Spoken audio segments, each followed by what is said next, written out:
ಇವತ್ತಿನ ಜ್ಞಾನ ಸಂದೇಶ ಕಿರು ಸಂದೇಶ ಭಾಗವಾಗಿ ಒಂದು ವಿಷಯವನ್ನು ಅರ್ಥ ಮಾಡಿಕೊಂಡು ಪ್ರಯತ್ನ ಮಾಡೋಣ. ಅದೇನಂತಂದ್ರೆ, ಈ ಚಿಕಿತ್ಸಕ್ಕಾಗಿ 10 ಮೂಲ ತತ್ವಗಳು.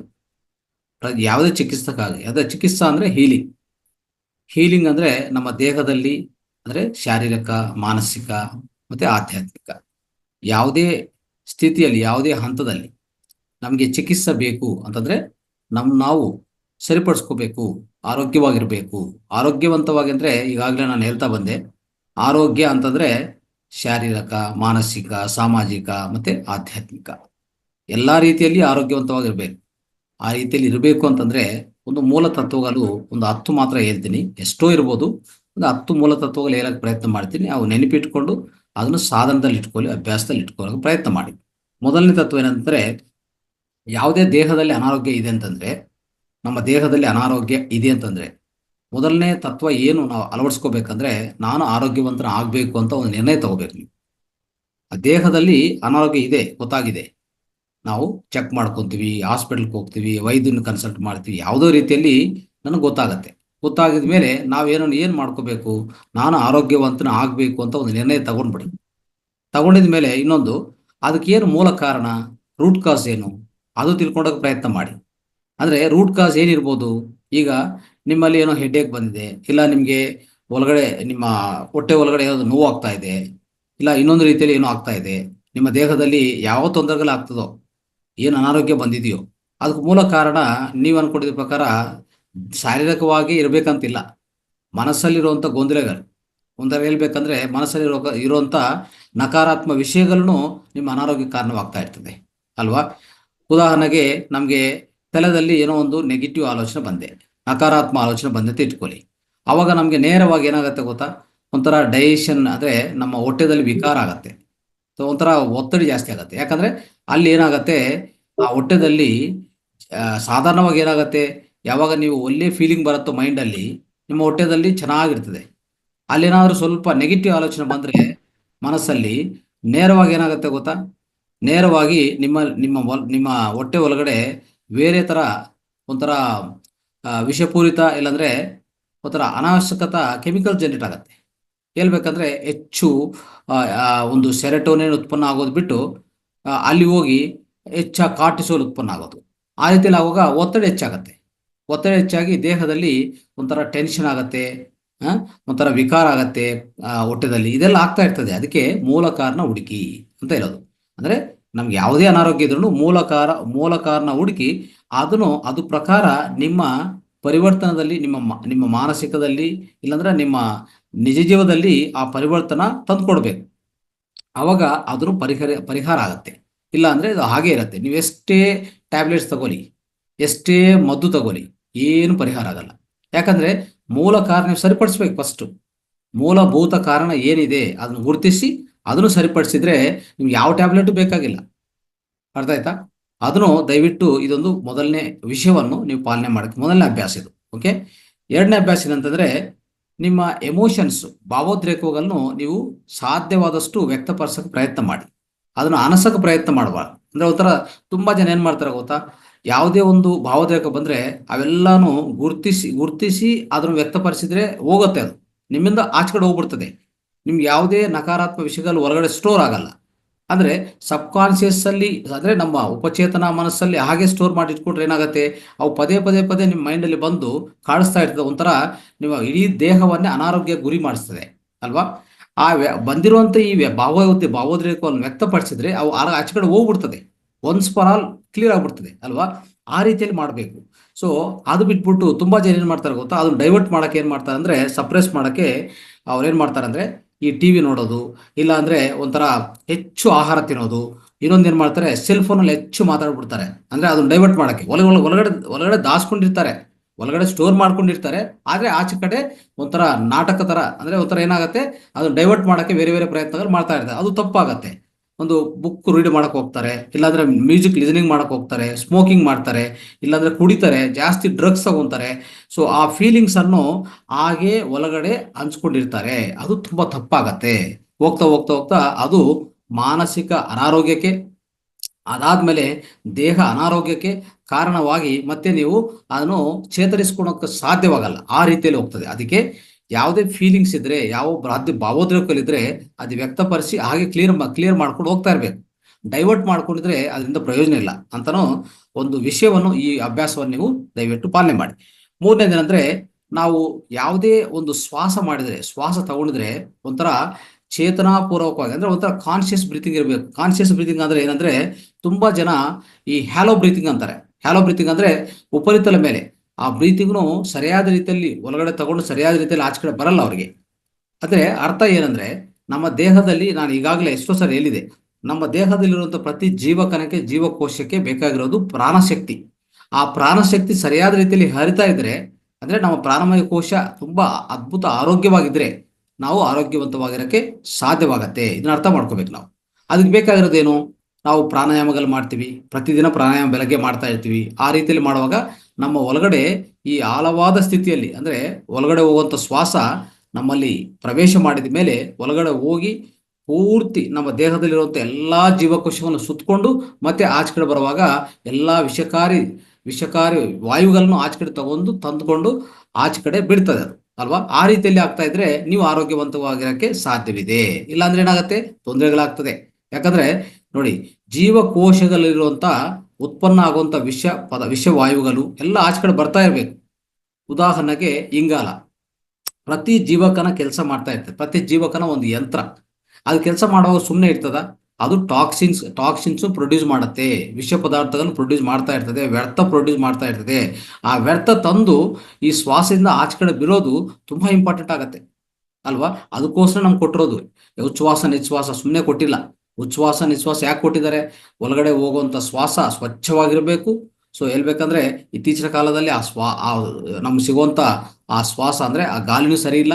ಅದರಲ್ಲಿ ಇರುವಂತ ಆಕ್ಸಿಜನ್ ತುಂಬಾ ಕಡಿಮೆ ಪ್ರಮಾಣದಲ್ಲಿ ಬೇರೆ ಬೇರೆ ವಿಷವಾಯುಗಳೆಲ್ಲ ಒಳಗಡೆ ಹೋಗ್ತಾ ಇದೆ. ಅದಕ್ಕೆ ಇತ್ತೀಚಿನ ಕಾಲದಲ್ಲಿ ನೋಡ್ತಾ ಇದೀವಿ, ಪ್ರತಿಯೊಬ್ಬರಿಗೂ ರೋಗಗಳು. ಅವ್ರು ಎಷ್ಟೇ ಶ್ರೀಮಂತರಾಗ್ಲಿ, ಎಷ್ಟೇ ಧನವಂತ ಆಗ್ಲಿ, ಅವ್ರಿಗೆ ರೋಗಗಳು ಬರ್ತಾನೆ ಇದೆ. ಕಾರಣ ಏನಂತಂದ್ರೆ, ಅವ್ರು ತಗೊಂಡೋ ಶ್ವಾಸನೆ ಕೆಟ್ಟೋಗಿದೆ. ಇನ್ನು ನೋಡ್ತಾ ಇದೀವಿ, ಈ ಧನವಂತರಲ್ಲಿ ಏನ್ ಮಾಡ್ತಾರೆ ಅಂದ್ರೆ, ಶ್ರೀಮಂತರು ಮನೆ ಒಳಗಡೆ AC ಹಾಕೊಂಡಿರ್ತಾರೆ.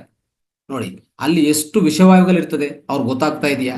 ಅಂದ್ರೆ ದುಡ್ಡು ಇದ್ರೆ, ಶ್ರೀಮಂತರಾದ್ರೆ ನೀವು ಎ ಸಿ ಕೊರಟೆ ಒಳಗಲ್ಲಿ ಇರ್ಬೇಕಾ? ಇದ್ರೆ ಏನಾಗ್ತದೆ, ನಿಮ್ಮ ಆರೋಗ್ಯ ಬೇಗ ಕೆಟ್ಟೋಗ್ತದೆ. ನೀವು ಬಡವರಿಗಿಂತ ಬೇಗ ನೀವು ಅನಾರೋಗ್ಯ ಗುರಿ ಆಗ್ತೀರಾ. ನೀವು ಕ್ಯಾನ್ಸರ್ ಅಂತ ಮಹಾಮಾರಿಗಳಿಗೆ ಒಳಗಾಗ್ತೀರಾ, ಅಲ್ವಾ? ಇಂಥ ಪರಿಸ್ಥಿತಿ ಇದೆ ಸ್ನೇಹಿತರೆ. ಇದು ನಾವು ಅರ್ಥ ಮಾಡ್ಕೋಬೇಕು. ಅದಕ್ಕೆ ನಾವು ತಗೊಂಡ ಶ್ವಾಸ ಆಳವಾದ ರೀತಿಯಲ್ಲಿರಬೇಕು, ಸ್ವಚ್ಛವಾಗಿರಬೇಕು. ಸೊ ಇಡೀ ದೇಹವನ್ನು ಸುತ್ತಕೊಂಡು ಬರಬೇಕದು. ಯಾವ ರೀತಿ ಅಂದ್ರೆ, ಒಳಗಡೆ ಹೋಗಿ ಸುತ್ತಕೊಂಡು ಬರ್ಬೇಕು. ಅವಾಗ ನಿಮ್ಮ ದೇಹದ ಬಗ್ಗೆ ನಿಮ್ಗೆ ಅರ್ಥ ಆಗತ್ತೆ, ಅರಿವು ಬರುತ್ತೆ. ಅವಾಗ ದೇಹ ಏನಾಗತ್ತಂದ್ರೆ ಆರೋಗ್ಯವಂತವಾಗಿರುತ್ತೆ, ನಿಮ್ಮ ರಕ್ತ ಶುದ್ಧಿ ಆಗತ್ತೆ. ಖಂಡಿತವಾಗಿ ನೀವು ರಿಲ್ಯಾಕ್ಸ್ ಆಗ್ತೀರಾ. ಮತ್ತೆ ನಿಮ್ಮಲ್ಲಿ ನಿಮ್ಮ ಒಳಗಡೆ ನಡೀತಾ ಇರೋಂಥ ಪ್ರತಿಯೊಂದು ಚರ್ಯ ನಿಮ್ಗೂ ತಿಳಿದು ಬರ್ತಾ ಇರ್ತದೆ. ಆ ರೀತಿಯಲ್ಲಿ ಮಾಡುವಾಗ ಏನಾಗತ್ತೆ, ಅದೇ ಅಂದ್ರೆ ಶ್ವಾಸ ಅನ್ನೋದು ಇಡೀ ದೇಹವನ್ನು ಸುತ್ತಕೊಂಡು ಬರುವಾಗ ಪ್ರತಿ ಜೀವಕೋಶವನ್ನು ಉನ್ನತೀಕರಣ, ಶಕ್ತೀಕರಣ ಮಾಡಿ ಬರುತ್ತೆ ಆಚೆ ಕಡೆ.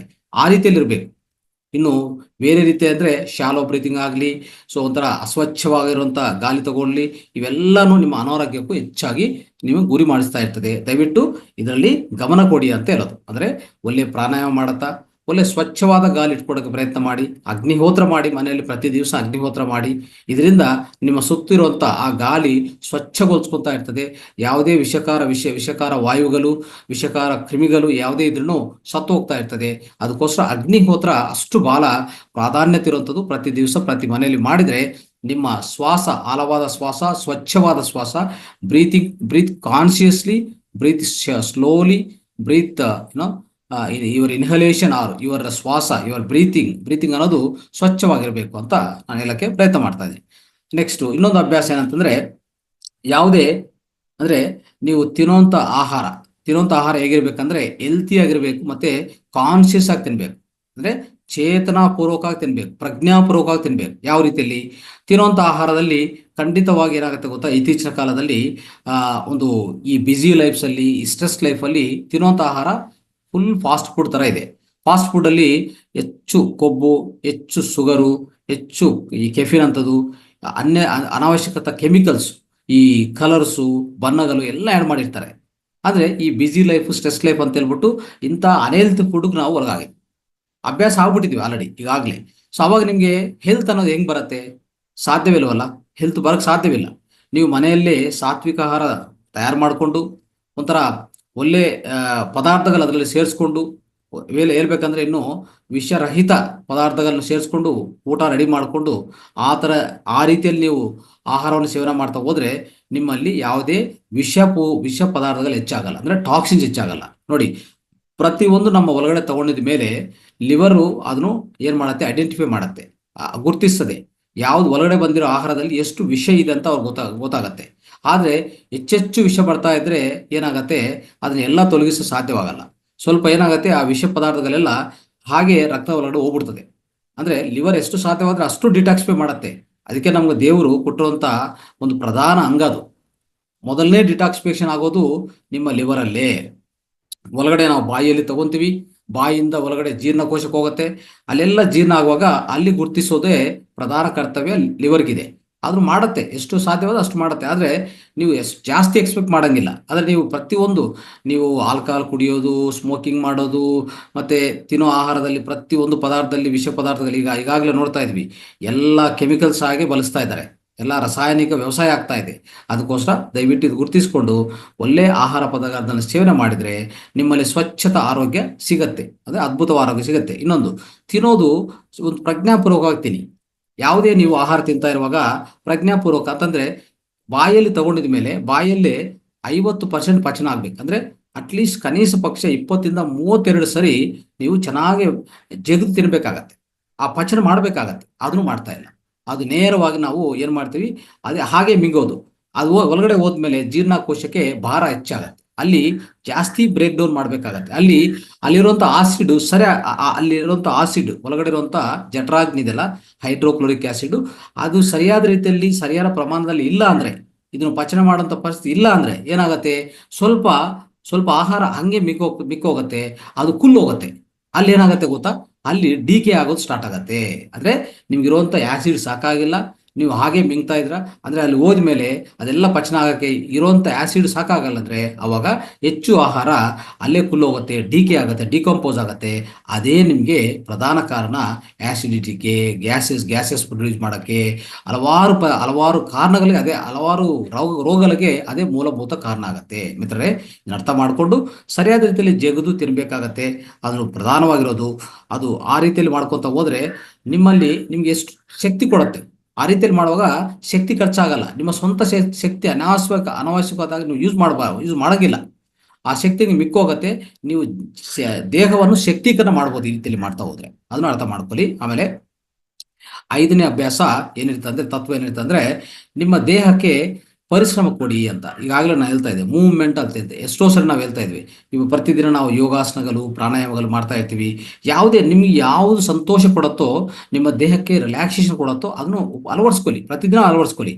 ಯಾವ ರೀತಿಯಲ್ಲಿ ಅಂತಂದರೆ, ನಾವು ನೋಡ್ತಾ ಇರ್ತೀವಿ ಸ್ವಲ್ಪ ಜನಕ್ಕೆ ಎನರ್ಜಿ ಸಿಗೋದು, ಹ್ಯಾಪಿಯಾಗಿರೋದು, ರಿಲ್ಯಾಕ್ಸಸ್ ಆಗೋದು ಯಾವ ರೀತಿಯಲ್ಲಿ ಅಂದರೆ, ಸ್ವಲ್ಪ ಜನ ಸ್ವಿಮ್ಮಿಂಗ್ ಮಾಡ್ತಾರೆ, ಸ್ವಲ್ಪ ಜನ ವಾಕಿಂಗ್ ಮಾಡ್ತಾರೆ, ಇನ್ನು ಸ್ವಲ್ಪ ಜನ ಯೋಗಾಸನಗಳು ಮಾಡ್ತಾರೆ ಅಲ್ವಾ. ಈ ರೀತಿಯಲ್ಲಿ ಹಲವಾರು ಪರಿಸ್ಥಿತಿಯಲ್ಲಿ ನಿಮ್ಗೆ ಯಾವುದು ನಿಮಗೆ ಆ ರೀತಿಯಲ್ಲಿ ದೇಹಕ್ಕೆ ರಿಲ್ಯಾಕ್ಸೇಷನು, ಸಂತೋಷ ಇದು ಕೊಡತ್ತೋ, ಶಕ್ತೀಕರಣ ಮಾಡತ್ತೋ ಅಂಥದ್ದು ಖಂಡಿತವಾಗಿ ಪ್ರತಿಯೊಬ್ಬರು ಪ್ರತಿ ದಿವಸ ಮಾಡಲೇಬೇಕು.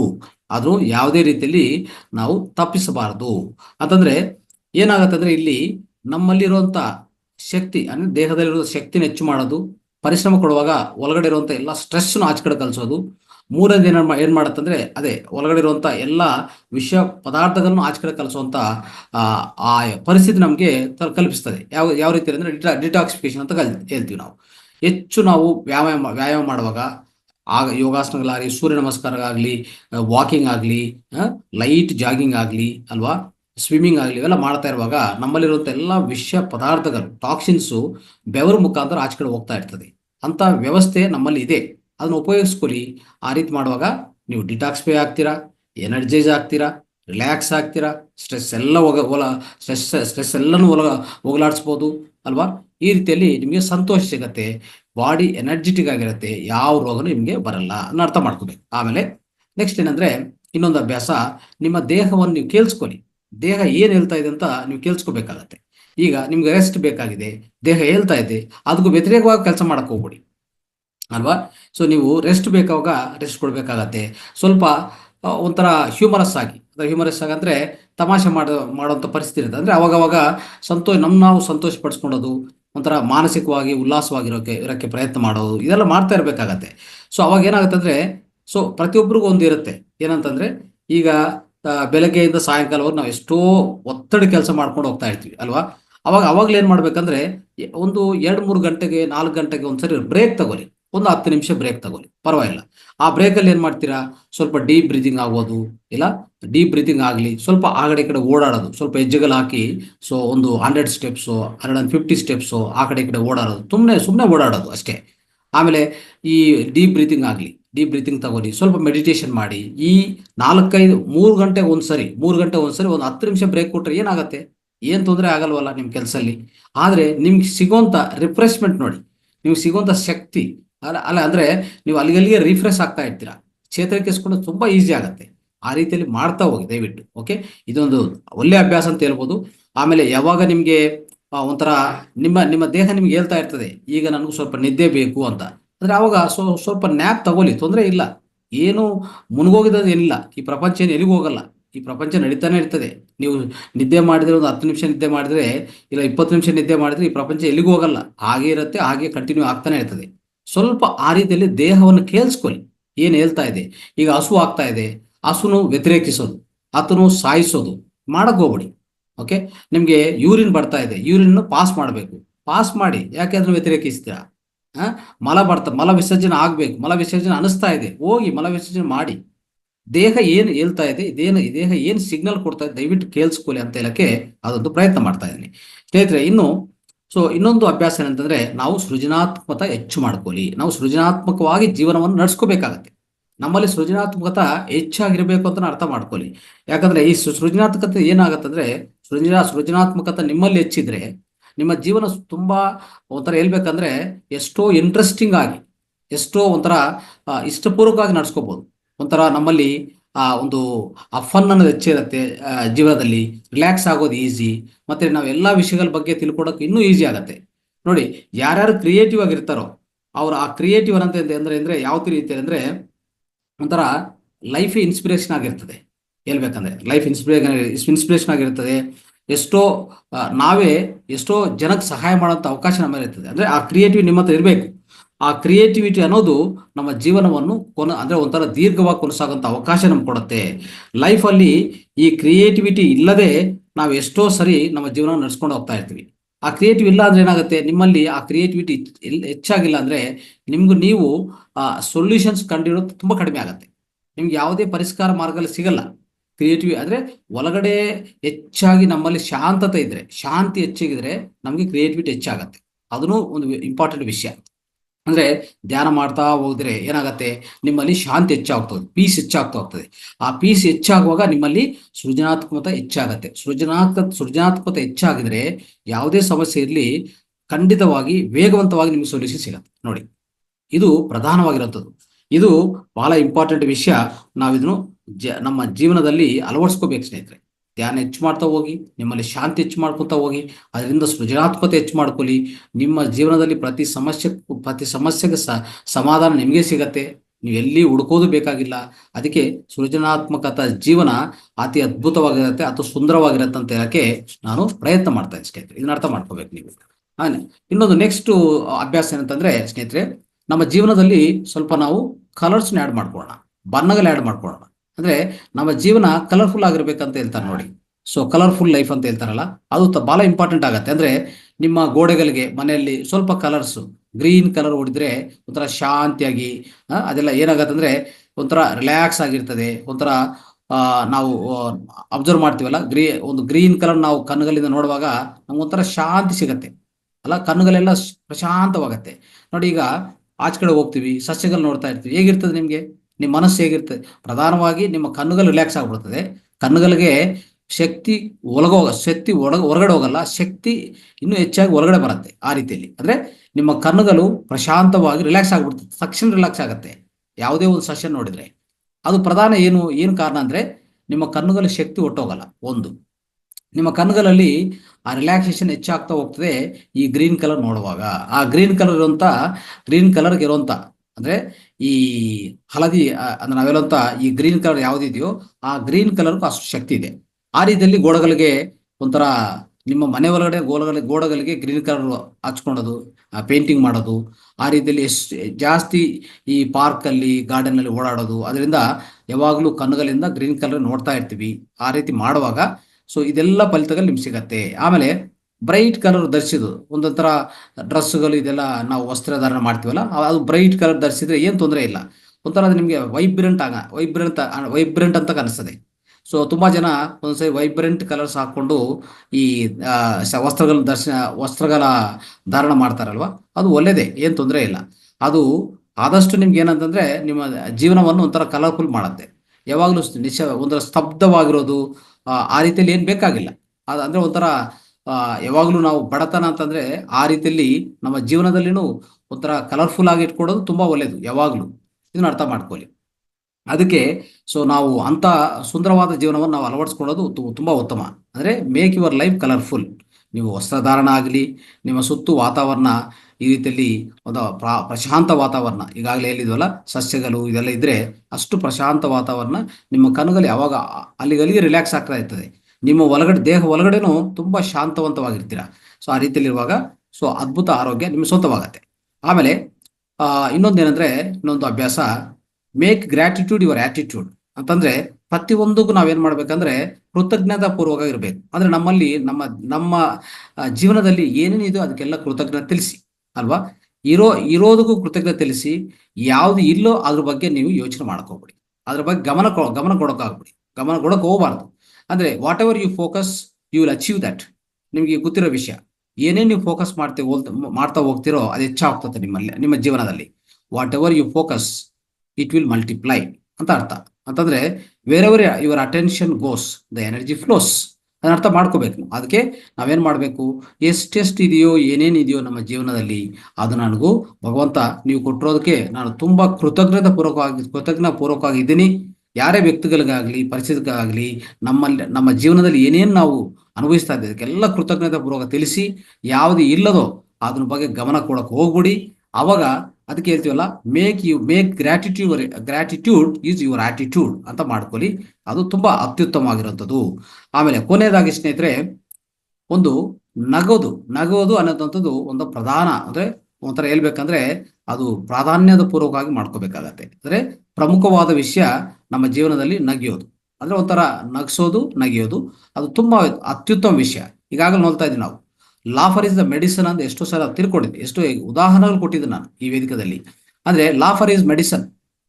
ನೇರವಾಗಿ ನೀವು ನಗಿಸೋದು ಈ ಎರಡನ್ನು ಹಾಸ್ಯಭರಿತ ಜೀವನ ಅನ್ನೋದು ತುಂಬಾ ಇಂಪಾರ್ಟೆಂಟ್ ಸ್ನೇಹಿತರೆ. ಅದು ಪ್ರತಿಯೊಂದು ದಿವಸ ನಗಿಬೇಕು. ಎಷ್ಟೋ ಒಂದು ಅಟ್ಲೀಸ್ಟ್ ಈ ಜಾಸ್ ಎಲ್ಲ ಅಲ್ಲಿ ದವಡಗಳೆಲ್ಲ ಸ್ವಲ್ಪ ಶೇಕ್ ಆಗೋದು, ಅಲ್ಲಿ ಸ್ವಲ್ಪ ವ್ಯಾಯಾಮ ಆಗೋದು ಅದನ್ನು ಆಗ್ತದೆ. ಆದ್ರೆ ಮಾನಸಿಕವಾಗಿ ತುಂಬಾ ಪರಿವರ್ತನೆ ನಿಮ್ಮ ಮೇಲೆ ಬೀರುತ್ತೆ ಯಾವುದು ನಗಿಸೋದು. ಯಾಕಂದ್ರೆ ಈ ಹಾಸ್ಯಭರಿತ ಜೀವನ ಏನಾಗತ್ತಂದ್ರೆ ಸ್ನೇಹಿತರೆ, ನಿಮ್ಮಲ್ಲಿರುವಂತ ನಕಾರಾತ್ಮಕ ಎಲ್ಲಾ ನಕಾರಾತ್ಮಕ ವಿಷಯಗಳನ್ನು ಹೋಗಲಾಡಿಸ್ತದೆ. ಅದನ್ನು ಪ್ರಧಾನವಾಗಿ ಈಗಾಗಲೇ ನೋಡ್ತಾ ಇದ್ವಿ, ಲಾಫಿಂಗ್ ಕ್ಲಬ್ಸ್ ಬಂದಿದೆ ನೋಡಿದ್ರ. ಅಂದ್ರೆ ನಗಿಸೋಕೋಸ್ಕರ ನಾವು ನಗಿಬೇಕಂತ ಹೇಳ್ಬಿಟ್ಟು ಅಲ್ಲಿ ಹೋಗಿ ತುಂಬಾ ಜನ ಭಾಗವಹಿಸ್ತಾ ಇರ್ತಾರೆ. ಲಾಫರ್ ಕ್ಲಬ್ಸ್ ಅಂತ ಬಂದೆ ಸ್ನೇಹಿತರೆ. ಇದೆಲ್ಲ ಲಾಫರ್ ಯೋಗ ಅಂತ ಗೊತ್ತಿದ್ಯಾ? ಲಾಫರ್ ಯೋಗ ಅಂತಾನು ಬಂದಿದೆ. ಅದಕ್ಕೋಸ್ಕರ ಏನಾಗತ್ತಂದ್ರೆ ನಿಮ್ಮಲ್ಲಿ ಇರುವಂತ ನಕಾರಾತ್ಮಕ ಶಕ್ತಿ, ಒತ್ತಡಿ ಇವೆಲ್ಲ ಫಾಸ್ಟ್ ಆಗಿ ಹೋಗಲಾಡಿಸಿ ನಿಮ್ಮ ದೇಹವನ್ನು ಅತ್ಯಂತ ವೇಗವಂತ ರೀತಿಯಲ್ಲಿ ಇದು ನಿಮ್ಮ ದೇಹವನ್ನು ಸ್ವಸ್ಥ ಮಾಡುತ್ತೆ ಅಂತ ನಾನು ಹೇಳಕ್ಕೆ ಪ್ರಯತ್ನ ಮಾಡ್ತಾ ಇದ್ದೆ. ಅದಕ್ಕೋಸ್ಕರ laughing is the best medicine ಅಂತ ಹೇಳ್ಬೋದು. ಅದಕ್ಕೆ ನಗಿಯೋದು ಅತ್ಯುತ್ತಮವಾದ ಔಷಧ ಆಗಿರ್ತದೆ. ಸೊ ಔಷಧರಹಿತ ಜೀವನದಲ್ಲಿ ಇದೊಂದು ಪ್ರಧಾನ ಮುಖ್ಯವಾದ ಒಂದು ಮಾರ್ಗ ಅಂತ ಹೇಳ್ತಾ ಇವತ್ತಿನ ಈ ಕಿರುದಿ ಜ್ಞಾನ ಸಂದೇಶವನ್ನು ಮುಕ್ತಾಯ ಮಾಡ್ತಾ ಇದ್ದೀನಿ. Thank you so much. ಧನ್ಯವಾದಗಳು.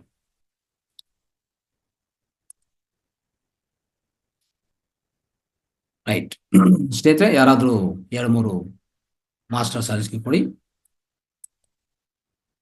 ಮಲ್ಲಪ್ಪ ಸರ್ ಮಾತಾಡಿ. ನಮಸ್ತೆ ಗುರುಜಿ. ನಮಸ್ತೆ ನಾಗರಾಜ್ ಗುರುಜಿ. ನಮಸ್ತೆ ಎಲ್ಲ ಆತ್ಮ ಬಂಧುಗಳಿಗೂ ನನ್ನ ಅನಂತ ಕೋಟಿ ನಮನಗಳು. ಖಂಡಿತವಾಗಲೂ ಅದ್ಭುತವಾಗಿರ್ತಕ್ಕಂಥ ಒಂದು ಜ್ಞಾನ. ಈ ಕಿರು ಸಂದೇಶ ಎಲ್ಲ ಇದು ಮಹಾನ್ ಸಂದೇಶ ಅಂತ ನಾನು ಭಾವಿಸ್ತಾ, ಚಿಕಿತ್ಸೆಗಾಗಿ 10 ಮೂಲ ತತ್ವಗಳ ಬಗ್ಗೆ ರಂಗನಾಥ್ ಗುರೂಜಿ ಅವರು ಬಹಳ ಅದ್ಭುತವಾದ ವಿಷಯಗಳನ್ನು ತಿಳಿಸಿದರು. ಮೊದಲನೇದಾಗಿ, ನಮ್ಮ ದೇಹದಲ್ಲಿ ಅನಾರೋಗ್ಯ ಸ್ಥಿತಿ ಇದ್ದಾಗ ಅದನ್ನು ನಾವು ಹೇಗೆ ಪರಿಹರಿಸಿಕೊಳ್ಬೇಕು ಅನ್ನೋದು ಬಹಳಷ್ಟು ಸರಳವಾಗಿ ತಿಳಿಸಿದರು. ಮೊದಲನೇದು, ನಾನು ಆರೋಗ್ಯವಂತನಾಗಲು ಸ್ಪಷ್ಟವಾದ ನಿರ್ಣಯವನ್ನು ಕೈಗೊಳ್ಳಬೇಕು ಅನ್ನೋದು. ಅದಕ್ಕೆ ಮೂಲ ಕಾರಣವನ್ನು ರಿಪೀಟ್ ಬೇಡ, ಫುಲ್ ರಿಪೀಟ್ ಬೇಡ, ಮತ್ತೆ ಸಮಯ ಜಾಸ್ತಿ ಆಗುತ್ತೆ. Okay. ಕ್ಲಿಪ್ತವಾಗಿ ಹೇಳಿ, ಆಮೇಲೆ ಪ್ರಶ್ನೆಗಳು ಬರ್ಕೊಳ್ಳಿ. ಇದರಿಂದ ನಾನು ಹೇಳಿದೆ, ನಿನ್ನೆ ಹೇಳಿದೆ, ತಮ್ಗೆ ಫೋನ್ ಮಾಡಿ ಹೇಳಿದೆ. ಎಲ್ಲಾ ಪ್ರಶ್ನೆಗಳು sir. ಪ್ರತಿಯೊಂದು ದಿವಸ ಕಾರ್ಯಕ್ರಮದಿಂದ ದಯವಿಟ್ಟು ಬರ್ಕೊಳ್ಳಿ. ಒಂದೊಂದು Right, ದಿವಸಕ್ಕೆ 5-6 ಪ್ರಶ್ನೆಗಳು ಬರ್ಕೊಂಡು ಇಟ್ಕೊಳ್ಳಿ. ಅದನ್ನು Right, sir. ಸಾಟರ್ಡೆ, ಶನಿವಾರ ದಿವಸ ನಾವು ಒಂದು ಪರೀಕ್ಷೆನದು ಯಾವ್ದು ನಿರ್ವಹಣೆ ಮಾಡ್ತೀವೋ ಅದರಲ್ಲಿ ಎಲ್ಲಾ Right. ಪ್ರಶ್ನೆ ನಮ್ಗೆ ಉಪಯೋಗ ಆಗತ್ತೆ. ಫ್ರೈಡೆ ಅಂದ್ರೆ ಶುಕ್ರವಾರ ನಿಮ್ಗೆ ಎಲ್ಲಾ ಕ್ವಶನ್ಸ್ನು ತಲುಪಿಸ್ಬೇಕಾಗತ್ತೆ. ಅಶ್ವಿನಿ ಅವರಿಗೆ ನಮಗೂ ತಲುಪಿಸಿ. Okay okay sir, thank you sir, thank you. ಒಟ್ಟಾರೆ ಪರಿಪೂರ್ಣವಾದ ಒಂದು ಜೀವನಕ್ಕೆ ಈ 10 ಸೂತ್ರಗಳು ಅಂತ ಹೇಳ್ಬಿಟ್ಟು ನಾನಾದ್ರೂ ಭಾವಿಸ್ತಾ, ಈ ಮೂಲ ತತ್ವಗಳನ್ನ ಎಲ್ಲರೂ ಅಳವಡಿಸ್ಕೊಂಡಿದ್ದೆ ಆದ್ರೆ ನಾವು ಅದ್ಭುತವಾದ ಜೀವನವನ್ನ, ಆನಂದಮಯವಾದ ಜೀವನವನ್ನ ನಾವು ಸಾಗಿಸಬಹುದು ಅನ್ನೋದನ್ನ ನಾನು ಇದರಿಂದ ತಿಳ್ಕೊಂಡೆ Guruji. Thank you thank you sir, thank you, thank you, thank you sir. Lakshmikant ಅವ್ರೆ ಮಾತಾಡಿ. ಸರ್ ತುಂಬಾ ಚೆನ್ನಾಗಿತ್ತು ಸರ್ ತಾವು ಹೇಳಿದ್ದು ಸೂತ್ರಗಳು. ಇದು ನಾನು ಅಭ್ಯಾಸ ಮಾಡಿದಾಗೆ ನಮ್ಮ ಏನು ಅಂಗಾಂಗಗಳು ರಚನೆ ಆಗಿರುತ್ತೆ, ಅಂಗಾಂಗಗಳಲ್ಲಿ ಸೆಲ್ಗಳು ಇರ್ತವೆ. ಆ ಸೆಲ್ಗಳು ಆಕ್ಟಿವ್ ಆಗಿದ್ದಾಗ ಅಂಗಾಂಗಗಳು ಚೆನ್ನಾಗಿ ಕೆಲಸ ಮಾಡ್ತಾ ಇರ್ತವೆ. ಯಾವಾಗ ಸೆಲ್ಸ್ ವೀಕ್ ಆಗುತ್ತಾ ಬರ್ತಾ ಬರ್ತಾ ಬರ್ತಾ ಅಂಗಾಂಗಗಳು ವೀಕ್ ಆಗುತ್ತೆ ಅಂತೇಳಿ, ಆ ಸೆಲ್ಗಳಿಗೆ ಪ್ರಾಣ ಶಕ್ತಿ ಹೋಗ್ತಾ ಇರೋದ್ರಿಂದಲೇ ಇದೆಲ್ಲ ಕಾರಣ ಅಂತ, ರೋಗಗಳು ಬರೋದಕ್ಕೆ ಅಂತೇಳಿ. ಸೊ ತಾವು ಹೇಳ್ದಂಗೆ ಡೀಪ್ ಬ್ರೀತಿಂಗ್ ಮಾಡಿದಾಗ ಒಂದೆರಡು ನಮ್ ಕೈಯಲ್ಲಿ ಎಷ್ಟೊತ್ತಾಗುತ್ತೋ ಅಷ್ಟೊತ್ತು ಇಟ್ಕೊಂಡಾಗ ಕುಂಭಕ ರೀತಿಯಲ್ಲಿ, ಆವಾಗ ಆ ಆಕ್ಸಿಜನ್ ಸೆಲ್ಗಳಿಗೆ ಹೋಗ್ಲಿಕ್ಕೆ ಅನುಕೂಲ ಆಗುತ್ತೆ ಅಂತೇಳಿ ಸುಮಾರು ಚಾನೆಲ್ಗಳಲ್ಲಿ ನೋಡಿದ್ದು ಸರ್. ಅದ್ಭುತ. ಆಮೇಲೆ ತಾವು ಹೇಳಿದಾಗೆ ನಮ್ಮ ಎಮೋಷನ್ಸ್ ನಾವ್ ಯಾವತ್ತೂ ಒಳಗಡೆ ಇಟ್ಕೊಳ್ಬಾರ್ದು. ಅದು ಉದಾಹರಣೆಗೆ ಹೇಳ್ಬೇಕಂದ್ರೆ, ನಮ್ಮಲ್ಲೇ ನಮ್ಮ ರಿಲೇಟಿವ್ಸ್ ಒಬ್ರೆ ಅವರು ಎಲ್ಲಾ ಎಮೋಷನ್ಸ್ ಒಳಗಡೆ ಇಟ್ಕೊಂಡು ಬರ್ತಾ ಬರ್ತಾ ಕೊನೆಗೆ ಏನಾಗೋಯ್ತು ಅಂದ್ರೆ, ಅವರು ಸೇರಿದಂತ ಅಂದ್ರೆ ಮದುವೆ ಆಗಿ ಹೋಗಿದಂತ ಮನೆಯವ್ರಿಗೆ ಏನೋ ಮಾಟ ಮಂತ್ರ ಮಾಡಿಸ್ಬಿಟ್ಟವ್ರೆ, ಅದಕ್ಕೆ ನನ್ಗೆ ಹಿಂಗ ಆಗ್ಬಿಟ್ಟಿದೆ ಅಂತ ಹೇಳಿ ಕೊನೆಯಲ್ಲಿ ಸಾಯೋ ಟೈಮಲ್ಲಿ 1 ತಿಂಗಳಿರೋ ಹಾಗೆ ಈ ರೀತಿ ಒಂದು ಇದು ಮಾಡಿದ್ರು.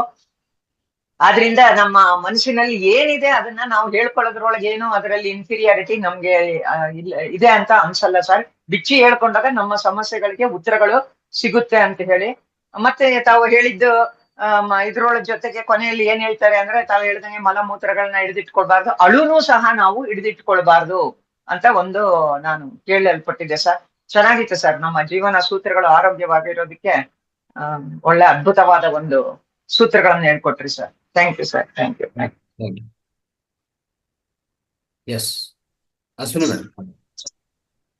ಗುರುಜಿ, ನಾವು ಮಾತ್ರ ಅಲ್ಲ, ಈಗ ಆನ್ಲೈನ್ ಅಲ್ಲಿ ನಾವೇನ್ ಕೂತ್ಕೊಂಡು ಇಲ್ಲಿ ಕೇಳ್ತೀವಿ, ಅವ್ರು ಮಾತ್ರ ಅಲ್ಲ, ಮನೆಗಳಲ್ಲಿ ಎಷ್ಟು ಸದಸ್ಯರು ಇರ್ತಾರೋ ಅವ್ರ ಕಿವಿಗೂ ಹೋಗು ಮುಟ್ಟುತ್ತೆ. ಆ ತರದ ಒಂದು ಅದ್ಭುತವಾದ ಅನುಕೂಲಕರ ಅಂತ ವಿಷಯಗಳನ್ನ ನಮ್ಗೆ ಹೇಳ್ತಾ ಇದ್ದೀರಾ. ತುಂಬಾ ತುಂಬಾ ಖುಷಿ ಆಗುತ್ತೆ. ಎಷ್ಟೇ ಬ್ಯುಸಿ ಇದ್ರೂ ಕೂಡ ಓಡ್ ಬಂದು ನಿಮ್ಮ ಮಾತುಗಳಿಗೆ ಪ್ರತಿಸ್ಪಂದನೆ ನೀಡ್ಬೇಕು ಅಂತ ಅನ್ಸುತ್ತೆ. ಆ ತರ ವಾಕುಗಳನ್ನ ನೀವು ಮತ್ತೆ ನಮ್ಮ ನಾಗರಾಜ್ ಗುರೂಜಿ ಅವರು, ಎಲ್ಲಾ ಮಾಸ್ಟರ್ಸ್ ಕೂಡ. ಈಗ ನೋಡಿ, ಲಕ್ಷ್ಮೀಕಾಂತಮ್ಮ ಮೇಡಮ್ ಎಷ್ಟು ಚೆನ್ನಾಗಿ, ಮೊದ್ಲೆಲ್ಲ ನನಗೆ ಆಶ್ಚರ್ಯ ಮತ್ತೆ ಖುಷಿ ಆಗುತ್ತೆ. ಈ ತರ ಮಾತಾಡ್ತಾ ಇರ್ಲಿಲ್ಲ. ಅವರ ವರ್ತನೆ, ಅವರ ಮಾತುಗಳಲ್ಲಿ ಒಂದು ರೀತಿ ಅಂದ್ರೆ ಭಯ ತರಿಸುವಂತ ವಾತಾವರಣ. ಈಗ ನೋಡಿ, ಶಾಂತ ವಾತಾವರಣ. ಅವ್ರನ್ನ ನಾನು ಚೆನ್ನಾಗಿ ಅರ್ಥ ಮಾಡ್ಕೊಂಡಿದೀನಿ, ಅದಕ್ಕೆ ಅವ್ರು ನಗ್ತಾ ಇದ್ದಾರೆ. ಆಮೇಲೆ ಹೇಳಿದ್ರಿ, ನಗ್ತಾ ಇರ್ಬೇಕು, ಯಾವಾಗ್ಲೂ ಹಾಸ್ಯ ಭರಿತವಾಗಿರ್ಬೇಕು ಅಂತ. ನಿಜವಾಗ್ಲೂ ನಗ್ನಗ್ತಾ ಇರ್ಬೇಕು. ಒಂದೊಂದ್ಸಲ ಮೂಡ್ ಸ್ವಿಂಗ್ ಆಗ್ತಾರೆ ಇರುತ್ತೆ, ಅವಾಗ ನಗಬೇಕು. ನಗಕ್ ಬರ್ಲಿಲ್ವಾ, ಯಾರು ನಗ್ಸೋರ್ ಇಲ್ವಾ ಅಂತಂದ್ರೆ ಒಂದು ಡ್ಯಾನ್ಸ್, ಒಂದು ತಪಾಂಗುಚಿ ಹಾಕೊಂಡ್ಬಿಡ್ಬೇಕು. ಅದನ್ನ ಓಹೋ ಡ್ಯಾನ್ಸ್ ಅಂತಾರೆ. ಆ ಓಹೋ ಡ್ಯಾನ್ಸ್ ಹಾಕ್ಬಿಟ್ಟು ಒಂದ್ 5-10 ನಿಮಿಷ ತಪ್ಪಾಂಗುಚಿ ಹಾಕಿದ್ರೆ ಸಾಕು, ಮತ್ತೆ ಡೊಪಮೈನ್ ಅಂಶ ಜಾಸ್ತಿ ಆಗುತ್ತೆ, ಮತ್ತೆ ನಾವು ತುಂಬಾ ಚಟುವಟಿಕೆಯಿಂದ ಇರಬಹುದು ಅಂತ ಹೇಳಕ್ ಇಷ್ಟಪಡ್ತೀನಿ. ಯೋಗ ಪ್ರಾಣಾಯಾಮ ಮಾಡ್ತೀವಲ್ಲ, ಆ ಟೈಮಲ್ಲಿ ಒಂದು 5 ನಿಮಿಷ ಈ ನಗದು ಲಾಫರ್ ಯೋಗ ಮಾಡೋದು ಉತ್ತಮ. ಯಾರಾದ್ರೂ ಅದು ನಿರ್ವಹಿಸೋರು ಅವ್ರು ಮಾಡಿ, ತೊಂದರೆ ಇಲ್ಲ. ಯಾಕಂದ್ರೆ ಒಳಗಡೆ ಇರುವಂತ ಎಲ್ಲ ನಕಾರಾತ್ಮ ಶಕ್ತಿ, ನಕಾರಾತ್ಮ ಈ ಯೋಚನೆಗಳು, ನಕಾರಾತ್ಮ ವಿಷಯಗಳೆಲ್ಲ ಹೋಗಲಾಡಿಸ್ಬೋದು, ಸ್ಟ್ರೆಸ್ ಹೋಗಲಾಡಿಸ್ಬೋದು ಪ್ರಧಾನವಾಗಿ. ಸೊ ಅದು ಲಾಫರ್ ಯೋಗ ತುಂಬಾ ಇಂಪಾರ್ಟೆಂಟ್. ಅದು ಆಕ್ಚುಲಿ ಹೇಳ್ಬೇಕಂದ್ರೆ ಲಾಫಿಂಗ್ ಕ್ಲಬ್ಸೇ ಆಗಿದೆ ಈಗ. ಈ ಪ್ರಪಂಚದಲ್ಲಿ ಹಲವಾರು ಲಾಫಿಂಗ್ ಕ್ಲಬ್ಸ್ ಇದೆ. ಅವರು ಸುಮ್ಮನೆ ಮಾಡಿಲ್ಲ, ಅದೆಲ್ಲ ನಗುಯಕ್ಕೋಸ್ಕರನೇ.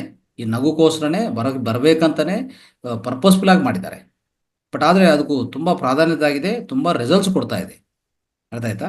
ಆ ರೀತಿಯಲ್ಲಿ ನಾನು ಒಂದು ಉದಾಹರಣೆ ಹೇಳಿದ್ದೀನಿ. ಒಬ್ಬ ಫೇಮಸ್ ಜರ್ನಲಿಸ್ಟು ಮಂಚಕ್ಕೆ ಅಂದರೆ ಒಂಥರ ಸ್ಟಕ್ಕ ಬೆಡ್ ರಿಡನ್ ಆಗಿಬಿಡ್ತಾನೆ. ಅದು ಅವ್ರಿಗೆ ತುಂಬ ಮೇಜರ್ ಆಕ್ಸಿಡೆಂಟ್ ಆಗಿ ಅವರು ಇನ್ನು 3 ತಿಂಗಳು ಅಂತ ಟೈಮ್ ಕೊಟ್ಟಿದ್ದು ಡಾಕ್ಟರ್ಸ್. ಆದರೆ ಈ ಚಾರ್ಲಿ ಚಾಪ್ಲಿನ್ ವಿಡಿಯೋಸ್ ಹಾಕಿ ಸ್ವಲ್ಪ ತೋರಿಸ್ತಾ ಇದ್ರು ಅವ್ರಿಗೆ ಟಿ ವಿಯಲ್ಲಿ. ಅಂದರೆ ಬೆಡ್ ಮೇಲೆ ಮಲಗಿರುವಾಗ, ಹಾಸ್ಪಿಟಲ್ ಬೆಡ್ ಮೇಲೆ ಚಾರ್ಲಿ ಚಾಪ್ಲಿನ್ ಈ ಕಾಮಿಡಿ ಸೀನ್ಸ್ ತೋರಿಸ್ತಾ ಇದ್ರು. ಅದು ನೋಡ್ತಾ ನೋಡ್ತಾ ನೋಡ್ತಾ ಆ್ಯಕ್ಚುಲಿ ಹೇಳ್ಬೇಕಂದ್ರೆ ಅವ್ರಿಗೆ ಯಾವ ಮೂವ್ ಆಗಲ್ಲ, ಯಾವ ಬೆರಳು ಕಾಲು ಏನು ಮೂವ್ ಆಗಲ್ಲ, ಆ ರೀತಿಯಲ್ಲಿ ಇದ್ರು, ಸ್ಟಕ್ ಆಗಿದ್ರು. ಆ ಥರ ವ್ಯಾಧಿ ಬಂದಿರೋದು. ಆದರೂ 3 ತಿಂಗಳಲ್ಲೇ ಅದು ನೋಡ್ತಾ ನೋಡ್ತಿರುವಾಗ ನಿಧಾನವಾಗಿ ಅವರ ಬೆರಳಲ್ಲಿ ಮೂಮೆಂಟ್ ಬಂತು.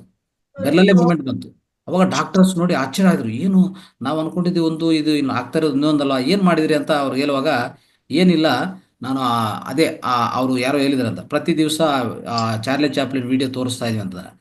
ಅವಾಗ ಅಂದರೆ ಅದು ಮಾಡಿರೋದು ಯಾರಂದರೆ ಅವರ ಫ್ರೆಂಡು ಒಂದು ದಿವಸ ಬಂದರು, ಕೂತ್ಕೊಂಡು ಅವ್ರನ್ನೇ ತುಂಬ ನಗೆಗೆ ಪ್ರಯತ್ನ ಮಾಡಿದರು. ಎನಿವೇ ಲೈಫ್ ಹೋಗ್ತದೆ ಅಂತ ಹೇಳ್ಬಿಟ್ಟು ಅವ್ರ ಫ್ರೆಂಡ್ ಕೂತ್ಕೊಂಡು ತುಂಬ ನಗೆಗೆ ಪ್ರಯತ್ನ ಮಾಡಿದರು. ನಗಿದ ತಕ್ಷಣವೇ ಒಂದು ಬೆರಳು ಮೂಮೆಂಟ್ ಬಂತು, ಪೂರ್ತಿ ನಿಂತೋಗಿರೋದು ಒಂದು ಬೆರಳು ಮೂಮೆಂಟ್ ಬಂತು. ಅದಾದಮೇಲೆ ಇನ್ನು ಡಾಕ್ಟರ್ಸ್ ಏನು ಮಾಡಿದಂದರೆ, ಬೇಡ ಒಂದು ಟಿ ವಿ ಹಾಕಿ ಚಾರ್ಲಿ ಚಾಪ್ಲಿನ್ ವಿಡಿಯೋಗಳು ಎಲ್ಲ ನಗೆಯೋದು ತುಂಬ ಚೆನ್ನಾಗಿ ಕೊಡೋಣ ಅಂತ ಕೊಟ್ಟಿದ್ರು. 3 ತಿಂಗಳಲ್ಲಿ ಅವ್ರು ಎದ್ದು ನಿಂತ್ಕೊಂಡು ವಾಕಿಂಗ್ ಮಾಡಿ ಮನೆಗೆ ಹೋಗ್ಬಿಟ್ರು. ನೋಡಿ, ಇದು ಆಗುವಂಥ ವಿಷಯ ಸ್ನೇಹಿತರೆ, ಅರ್ಥ ಮಾಡ್ಕೋಬೇಕು. Laughing is the best medicine ಅಂತ ಹೇಳ್ಬೋದು. ಆ ರೀತಿಯಲ್ಲಿ ವ್ಯಾಯಾಮ ಯೋಗ ಟೈಮಲ್ಲಿ ಬೇಕಂದ್ರೆ ಒಂದು 5 ನಿಮಿಷ ಮಾಡಿ, ಉತ್ತಮ ವಿಷಯನೇ. ಏನು ಸರ್ ನಾಗರಾಜ್ ಸರ್? ಖಂಡಿತ ಗುರುಜಿ. ಇಲ್ಲಿವರೆಗೂ 365 ಮೊದಲನೇ ಒಂದು ಇದ್ರಲ್ಲಿ ನಾವು ಈ ರೀತಿ ಎಲ್ಲಾನು ತಂದಿದೀವಿ. 7ನೇ ಇದ್ರಲ್ಲಿ ನೀವು ಖಂಡಿತವಾಗ್ಲೂ ನೀವು ಅವಕಾಶ ಕೊಟ್ರೆ ಎಲ್ಲದಕ್ಕೂ ನಾವು ಮಾಡೋಕ್ ರೆಡಿ ಅಂತ ಹೇಳ್ತೀವಿ ಗುರುಜಿ. ಎಸ್. ಶುಕ್ರವಾರ ಬರ್ಬೇಕಾದ್ರೆ ಹ್ಮ್ ಸಿದ್ದರ ಬೆಟ್ಟಕ್ಕೆ ಬರ್ಬೇಕಾದ್ರೆ ಶನಿವಾರ ಅಲ್ಲಿ ಹಾಲ್ಟ್ ಆಗ್ಲಿಕ್ಕೆ ಬೇಕಾದ ವ್ಯವಸ್ಥೆ ಮಾಡ್ಕೊಂಡು ಬಂದ್ರೆ, ಶನಿವಾರ ನಗೆ ಹಬ್ಬನ ಮಾಡೋಣ, ಯೋಗಾಭ್ಯಾಸನ ಮಾಡಿಸೋಣ. ಎಸ್. ಈ ನಗ್ಸೋದಿದೆಯಲ್ಲ ಬೆಳಗಿನ ಹೊತ್ತು, ಅದರಲ್ಲೂ ಮುಂಜಾನೆ ನಗೋದಿದೆಯಲ್ಲ, ಬಹಳ ಅದ್ಭುತವಾಗಿರುತ್ತೆ. ನಮ್ಮ ಮುಖದ ಸೌಂದರ್ಯ ಹೆಚ್ಚುತ್ತೆ. ಎಸ್. ನಮ್ಮ ಮುಖದಲ್ಲಿ ಸುಮಾರು 18 ಬಗೆಯ ಸ್ನಾಯುಗಳಿದ್ದಾವೆ. ಈ 18 ಬಗೆಯ ಸ್ನಾಯುಗಳು ಕೂಡ ಎಕ್ಸ್ಪೆಂಡ್ ಆಗ್ತವೆ, ಮುಖದ ಸೌಂದರ್ಯ ಹೆಚ್ಚುತ್ತೆ. ಮತ್ತೆ ಶ್ವಾಸಕೋಶಕ್ಕೆ ರೇಟ್ ಆಫ್ ಆಕ್ಸಿಜನ್ ಜಾಸ್ತಿ ಆಗುತ್ತೆ, ಹಾರ್ಟ್ ಬೀಟ್ ಚೆನ್ನಾಗಾಗುತ್ತೆ. ಒಂದಲ್ಲ ಎರಡಲ್ಲ, ನಗೋದ್ರ ಮೂಲಕ ಅನೇಕ ಪ್ರಯೋಜನಗಳು ನಮ್ಗಿದಾವೆ. ಆದ್ರೆ ನಾವು ನಗಲ್ಲ, ಯಾಕಂದ್ರೆ ಅದ್ರಲ್ಲೂ ವಿಶೇಷವಾಗಿ ಗಂಡಸರಂತೂ ನಗೋದೇ ಇಲ್ಲ. ಕರೆಕ್ಟ್. ಹೆಂಗಸರು ನಕ್ಕು ಬಿಡ್ತಾರೆ, ಎಂತ ಜಾಗದಲ್ಲಿ ಬೇಕಾದ್ರೂ ನಗ್ತಾರೆ, ಎಂತ ಜಾಗದಲ್ಲಿ ಬೇಕಾದ್ರೂ ಹತ್ತು ಬಿಡ್ತಾರೆ. ತುಂಬ ಸಂತೆನಲ್ಲಿ ಕೂಡ ನಿಮ್ಮ ನೆಂಟ್ರು ಯಾರು ತೀರ್ಕೊಂಡ್ಬಿಟ್ಟಿದ್ದಾರೆ ಅಂತಂದ್ರೆ ಅಲ್ಲೇ ಗೋಳಾಡೋಕ್ಕೂ ಶುರು ಮಾಡ್ತಾರೆ. ಕರೆಕ್ಟ್. ಮತ್ತೆ ಮನೆಗ್ ಬಂದಾಗ ಯಾವ್ದೇ ವಿಷಯ ಬಂದ್ರೆ ಅಕ್ಕಪಕ್ಕದವ್ರು ಕೇಳಿಸುತ್ತೆ ಏನೋ ಚಿಂತೆ ಮಾಡಲ್ಲ, ನಕ್ಕು ಬಿಡ್ತಾರೆ. ಆದ್ರೆ ಗಂಡಸರು ಮಾತ್ರ ನಗಂಗೂ ಇಲ್ಲ, ಅಳಂಗೂ ಇಲ್ಲ. ಯಾಕಂದ್ರೆ ನಗಕ್ ಹೋದ್ರೆ ಸ್ವಲ್ಪ ತೂಕವಾಗಿರೋ, ಏನೋ ನೀನ್ ಗಂಡಸು, ಮನೆ ಯಜಮಾನ, ನೀನೇ ಪಲ್ಪಲ್ಲಂಗ ಆಡಿದ್ರೆ ಹೆಂಗೆ ಅಂತಾರೆ.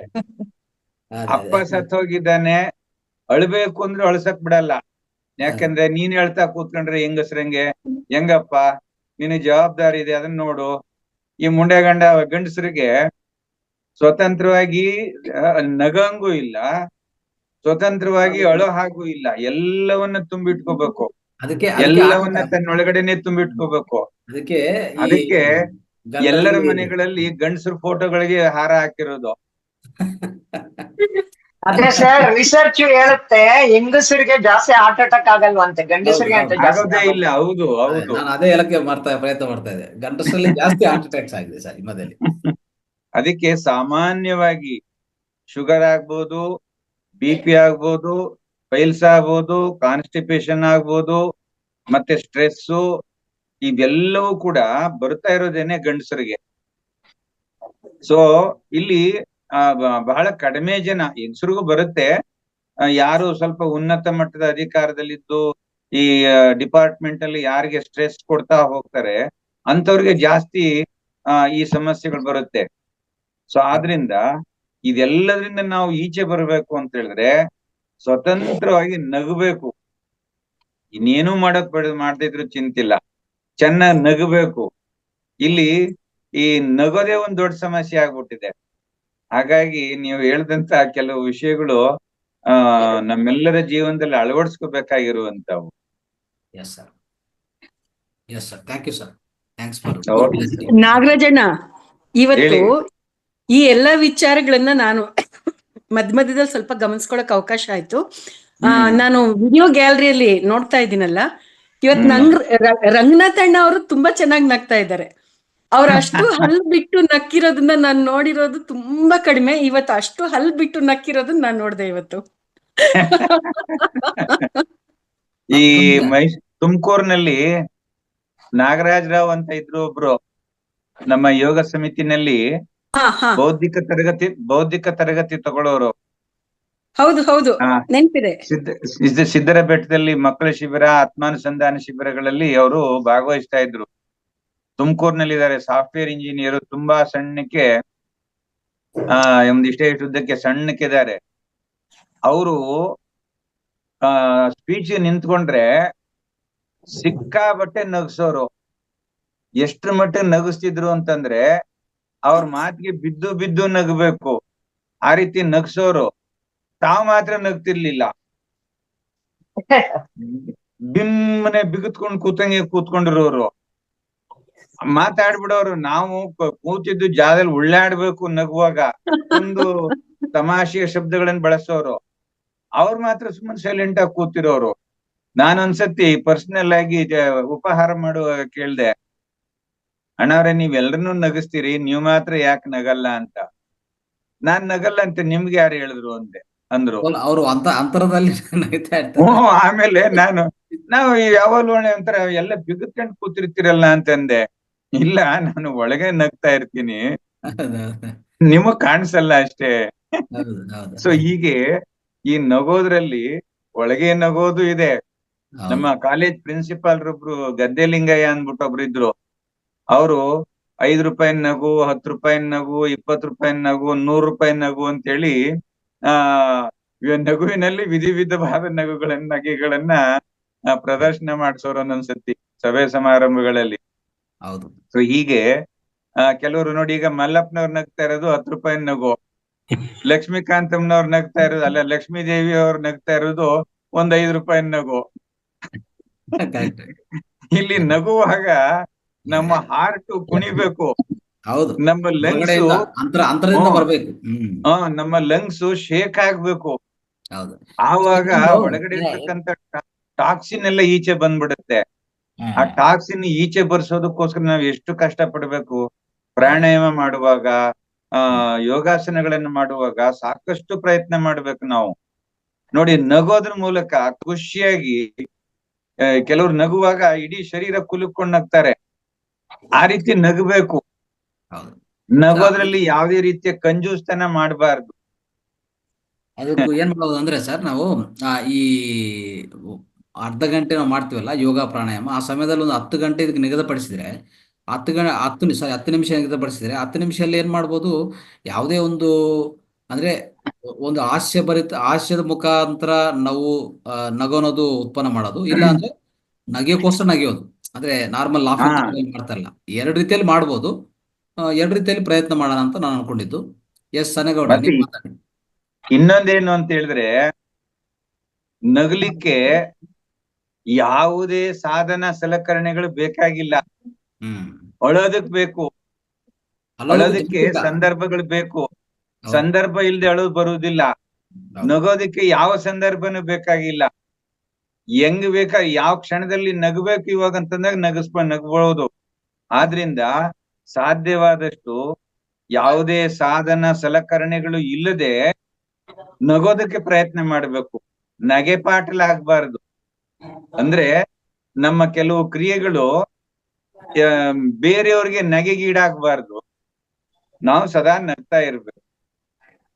S, thank you sir, thank you. Yes sir. ನಮಸ್ತೆ ಗುರುಜಿ. ಅನ್ಕೊಂಡಿದ್ದೆ ನಾನು ಗುರುಜಿ ನಮಗೆ ಪ್ರತಿ ಶನಿವಾರಕ್ಕೊಮ್ಮೆ ನಗೆ ಸಲುವಾಗಿನ ಒಂದ್ ಅರ್ಧ ಗಂಟೆ ಟೈಮ್ ಬೇಕು ಅಂತ ಕೇಳೋನಿದ್ದೆ ನಾನು. ಅಷ್ಟರಲ್ಲಿ ಯೂನಿವರ್ಸ್ ಅದನ್ನೇ ದಯಪಾಲಿಸ್ಬಿಡ್ತು. ನಾಳಿಂದ ನಾ ಅಂತೂ ನಗ್ಸಾಕ್ ರೆಡಿ. ಈಗ ಸ್ವಲ್ಪ ನಗರಿ ಎಲ್ಲರೂ. ನಗದ ಜೊತೆಗೆ ಒಂದ್ ಸ್ವಲ್ಪ ಇಲ್ಲಿ ಒಂದು ಆಪಲ್ ತೋರಿಸ್ತೀನಿ. ಇದು ಫ್ರೂಟ್ ಯಾವ್ದಂತ ಹೇಳಿ ನೋಡೋಣ. ನೋಡ್ರಿ ವಿಡಿಯೋ ನೋಡಿ ಎಲ್ಲರೂ ನಗ್ತೀರಿ. ಈಗ ನಗಿಸ್ತೀನಿ. ಸ್ವಲ್ಪ ಇನ್ ಯಾರಾದ್ರೂ ಗೊತ್ತಿದ್ರೆ ಹೇಳಿ.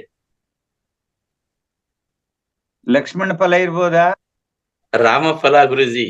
ರಾಮಫಲ. Very good. ಹಣ್ಣಾಗಿದೆ ಈಗ ಸದ್ಯ ಕಟ್ ಮಾಡ್ತೀವಿ. ಇದು ಒಂದು ನೋಡಿ ಎಂತ ಗೊತ್ತಾಗುತ್ತಾ? ಜೋನಿ ಬೆಲ್ಲ. Yes, good good. ಹೆಸರೇ ತೋರಿಸ್ತಾ ಇದ್ದೀರಲ್ಲ. ಹೆಸರಿದೆ ಅಲ್ಲಿ. ಸ್ವಲ್ಪ ನಾನು ಹಣ್ಣು ಹೆಂಗ್ ನೋಡ್ತೀನಿ ಅಂತಂದ್ರೆ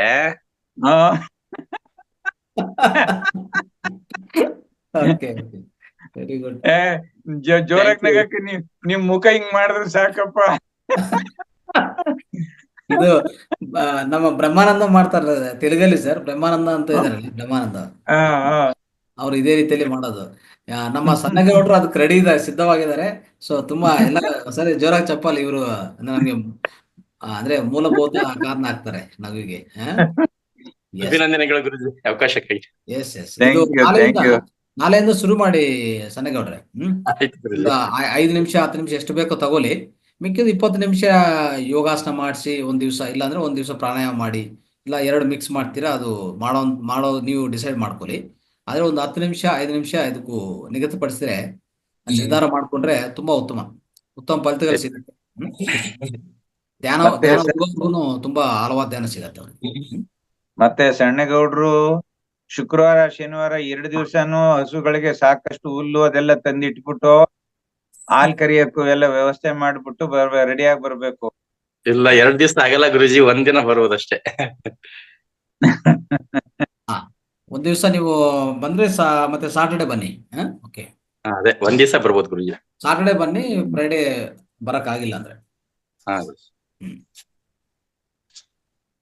ಮತ್ತೆ ಫ್ರೈಡೆ ಯಾರು ಬರ್ತಾರೆ ಅದನ್ನ ಸ್ವಲ್ಪ ಹ್ಯಾಂಡ್ ರೈಸ್ ಮಾಡಿಸ್ಬಿಡ್ಬೇಕಾಗಿತ್ತು. ಎಸ್. ಸೊ ಸಾಯಂಕಾಲ ನಾವು ಚರ್ಚೆ ಮಾಡೋಣ ಸರ್, ಇದು ಕೋರ್ಟ್ ಮೀಟಿಂಗ್ ಅಲ್ಲಿ. ಅಲ್ಲ, ಸಂಜೆ ಯಾರು ಬರ್ಬೇಕು? ಕೆಲವ್ರು ಬರೋದೇ ಇಲ್ಲ. ಕೆಲವರು ಬರೋದೇ ಇಲ್ಲ ಸಂಜೆ ಮೀಟಿಂಗಿಗೆ. ಹಾಗಾಗಿ ಎಲ್ಲ ಬರ್ಬೇಕಂತಾನೆ ನಾವು ಹೇಳ್ತಾ ಇದ್ವಿ. ಎಲ್ಲಾರನು ಒಂದ್ಸಲ ಮತ್ತೆ ರಿಕ್ವೆಸ್ಟ್ ಮಾಡೋದು ಕೋರ್ ಮೀಟಿಂಗ್ ಗ್ರೂಪ್ ಅಲ್ಲಿ. ಈಗಲೇ ಒಂದು ಅನೌನ್ಸ್ ಮಾಡ್ಬಿಡಿ, ಇಷ್ಟೊತ್ತು ಗಂಟೆಗೆ ಒಂದು 6 ಗಂಟೆಗೆ. ಎಸ್ ಸ್ನೇಹಿತರೆ, ಇವತ್ತು 6 ಗಂಟೆಗೆ ನಾವು ಕೋರ್ ಗ್ರೂಪ್ ಮೀಟಿಂಗ್ ಇದೆ, ಕನ್ನಡ ಕೋರ್ ಗ್ರೂಪ್ ಮೀಟಿಂಗ್. ಇದರಲ್ಲಿ ಪ್ರಧಾನವಾಗಿ ನಾವೆಲ್ಲ 2-3 ವಿಷಯಗಳ ಚರ್ಚೆ ಮಾಡ್ಬೇಕು, ನಾವು ನಿರ್ಣಯ ತಗೋಬೇಕಾಗತ್ತೆ. ಅದಕ್ಕೋಸ್ಕರ ಪ್ರತಿಯೊಬ್ರು ಭಾಗವಹಿಸಿ. ಎಲ್ಲ ಕೋರ್ ಗ್ರೂಪ್ ಅಲ್ಲಿ ಇರುವಂತವ್ರು, ಇನ್ನು ಬೇರೆ ಮಾಸ್ಟರ್ಸ್ನು ಖಂಡಿತ ಭಾಗವಹಿಸಿ. ಇದೇ ಸೇಮ್ ಜೂಮ್ ಲಿಂಕ್ ಅಲ್ಲೇ 6 ಗಂಟೆಗೆ ಜಾಯ್ನ್ ಆದ್ರೆ 6ರಿಂದ 7 ಗಂಟೆವರೆಗೂ ಚರ್ಚೆ ಮಾಡೋಣ. ಸೊ ಅನೇಕ ವಿಷಯಗಳು ಚರ್ಚೆ ಆಗತ್ತೆ.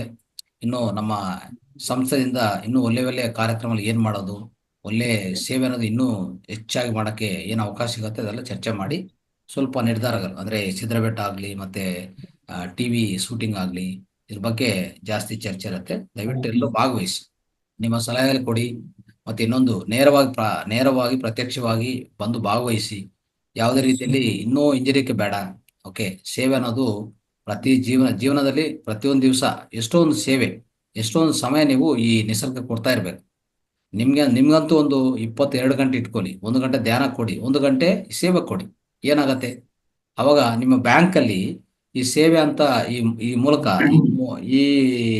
ಈ ಮೂಲಕ ಏನಾಗತ್ತೆ, ಈ ಸೇವೆ ಅನ್ನೋದು ಮಾಡ್ತಾ ಹೋದ್ರೆ ನಿಮ್ಮ ಬ್ಯಾಂಕಲ್ಲಿ ಹೆಚ್ಚು ಡಿಪಾಸಿಟ್ ಹೆಚ್ಚಾಗ್ತಾ ಹೋಗ್ತದೆ. ಬ್ಯಾಂಕ್ ಅಂದ್ರೆ ಈ ನಮ್ಮ ಹಣಕಾಸು ಬ್ಯಾಂಕ್ ಅಲ್ಲ, ನಿಮ್ಮ ಸೇವೆ ಬ್ಯಾಂಕು ಅಂತ ಹೇಳ್ಬೋದು, ನಿಮ್ಮ ಮೋಕ್ಷ ಬ್ಯಾಂಕ್ ಅಂತ ಹೇಳ್ಬೋದು, ಮುಕ್ತಿ ಬ್ಯಾಂಕ್. ಅದರಲ್ಲಿ ಇದು ಹೆಚ್ಚು ಮಾಡ್ಕೊಂತ ಇರ್ಬೇಕು. ಅದೇ ನಮ್ಮ ಜೀವನಕ್ಕೆ, ಮುಂದಿನ ಜೀವನಗಳಿಗೂ ಒಂಥರ ಫೌಂಡೇಶನ್ ಅಂತ ಹೇಳ್ಬೋದು, ಅಡಿಪಾಯ, ಪ್ರತಿಷ್ಠಾನ ಅಂತದೆ. ಅದನ್ನ ಅರ್ಥ ಮಾಡ್ಕೊಂಡು ದಯವಿಟ್ಟು ಮಾಡಿ. ರೈಟ್.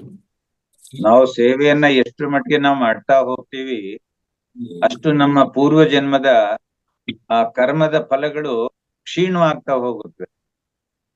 ಆದ್ರಿಂದ ಸಾಧ್ಯವಾದಷ್ಟು ಸೇವೆ ಮಾಡ್ಲಿಕ್ಕೆ ಅದಕ್ಕೆ ವಾಲಂಟಿಯರ್ಸ್ ಅಂತ ಹೇಳ್ತೀವಿ. ಸ್ವಯಂ ಸೇವಾ ಭಾವನೆಯಿಂದ ನಾನು ಈ ಸೇವೆ ಮಾಡ್ತೀನಿ ಅಂತೇಳಿ ಮುಂದೆ ಬರ್ಬೇಕು. ಅದಕ್ಕೆ ಹೇಳ್ತಾರೆ ಸೇವಾ ಹಿ ಪರಮೋ ಧರ್ಮ ಅಂತ. ಎಲ್ಲಾ ಧರ್ಮಗಳಿಗಿಂತಲೂ ಸೇವೆ ಮಾಡ್ತಕ್ಕಂಥದ್ದು ಅತ್ಯುತ್ತಮವಾದಂತಹ ಧರ್ಮ. ಆದ್ರಿಂದ ಸಾಧ್ಯವಾದಷ್ಟು ಈ ಸೇವಾ ಕಾರ್ಯಗಳಲ್ಲಿ ನಮ್ಮನ್ನ ನಾವು ತೊಡಗಿಸ್ಕೊಳ್ಳೋಣ ಅಂತ ಹೇಳ್ತಾ ಧನ್ಯವಾದಗಳು. Thank you sir. Thank Nagaraj ಮಾತಾಡ್ಬೇಕು ಬೇಗ.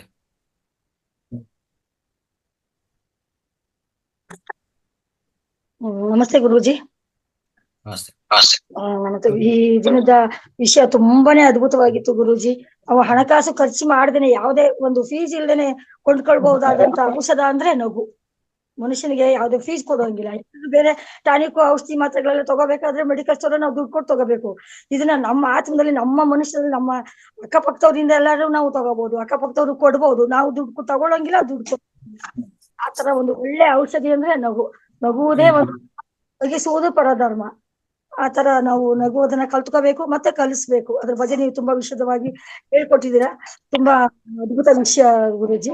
ಮತ್ತೆ ಲಕ್ಷ್ಮಣ ಫಲ ಅಂತ, ಅದು ಕ್ಯಾನ್ಸರ್ಗೆ ತುಂಬಾ ಒಳ್ಳೇದು ಗುರೂಜಿ. ಅದು ಅಣ್ಣೇಗೌಡರು ತೋರಿಸಿದಂತ ಲಕ್ಷ್ಮಣ ಫಲ ತುಂಬಾ ಕ್ಯಾನ್ಸರ್ಗೆ ಒಂದು ಕೀಮೋಥೆರಪಿಗೆ ಸಮ ಅಂತೆ. ಅದು ಒಂದು ದಿನ ಇಷ್ಟು ಗ್ರಾಮು ಅಂತ ತಗೊಂಡ್ರೆ ಅದು ಒಂದು ಕೀಮೋಥೆರಪಿಗೆ ಸಮವಾದಂತ ಔಷಧಿ. ಕ್ಯಾನ್ಸರ್ ರೋಗಿಗಳಿಗೆ ಅದನ್ನ ಅದ್ಭುತವಾಗಿ ವಾರಕ್ಕೆ ಒಂದ್ಸರಿ ಆದ್ರೂ 2 ಸರಿ ಆದ್ರೂ ತಗೋಬೇಕು ಅಂತ ನಾವು ಬೆಳೆದು ಅದನ್ನ ಬೇರೆಯವ್ರಿಗೂ ಕೊಟ್ಟು ಅದ್ರ ಉಪಯೋಗ ನಾವು ತಿಳ್ಕೊಂಡಿದೀವಿ ಗುರೂಜಿ.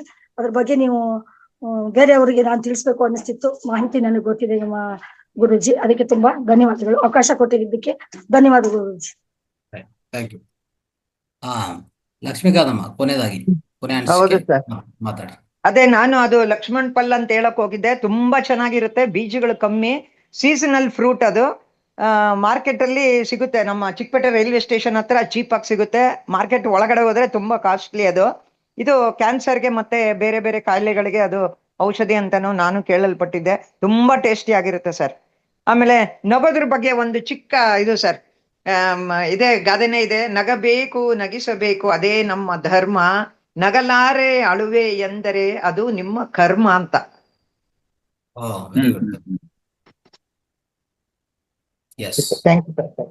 ಸನಗೌಡ್ರೆ, ಅದೇ ಈಗ ಈ ಸೀತಾಫಲ ಅಂದ್ರೆ ನೀವು ತೋರಿಸಿದ್ರಲ್ಲ ರಾಮಫಲ, ಅದು ಲಭ್ಯವಾದ್ರೆ ದಯವಿಟ್ಟು ನೀವು ಸಾಟರ್ಡೆ ಬರುವಾಗ ಏನಾದ್ರು ಜಾಸ್ತಿ ಕ್ವಾಂಟಿಟಿ ಇದ್ರೆ ತಗೊಂಡ್ ಬರ್ಬೋದು. ಎಲ್ಲರೂ ತಗೊಂತಾರೆ ಅಂತ ಅನ್ಕೊಂಡಿದ್ದೀನಿ ನಾನು. ಸೊ ನಿಮ್ಮ ಅಂದ್ರೆ ಕ್ವಾಂಟಿಟಿ ಇದ್ರೆ, ಕ್ವಾಂಟಿಟಿ ಇಲ್ಲ ಅಂದ್ರೆ ಏನು ಮಾಡಕ್ಕಾಗಲ್ಲ. ಇದೆಯಾ ಕ್ವಾಂಟಿಟಿ ಇದೆಯಾ? ಇಲ್ಲ ಗುರುಜಿ, ಈಗ ಹೊಸದಾಗಿ ಸ್ಟಾರ್ಟ್ ಆಗಿದೆ. ಒಂದು ಫಲ ಬಿಟ್ಟಿದೆ ಅಷ್ಟೇ. ಅಷ್ಟೇ, ಓಕೆ ಫೈನ್. ಅದು ಲಕ್ಷ್ಮಣ್ ಫಲ, ರಾಮ್ ಫಲ. ಅದು ರಾಮಫಲ. ರಾಮ್ಫಲ್.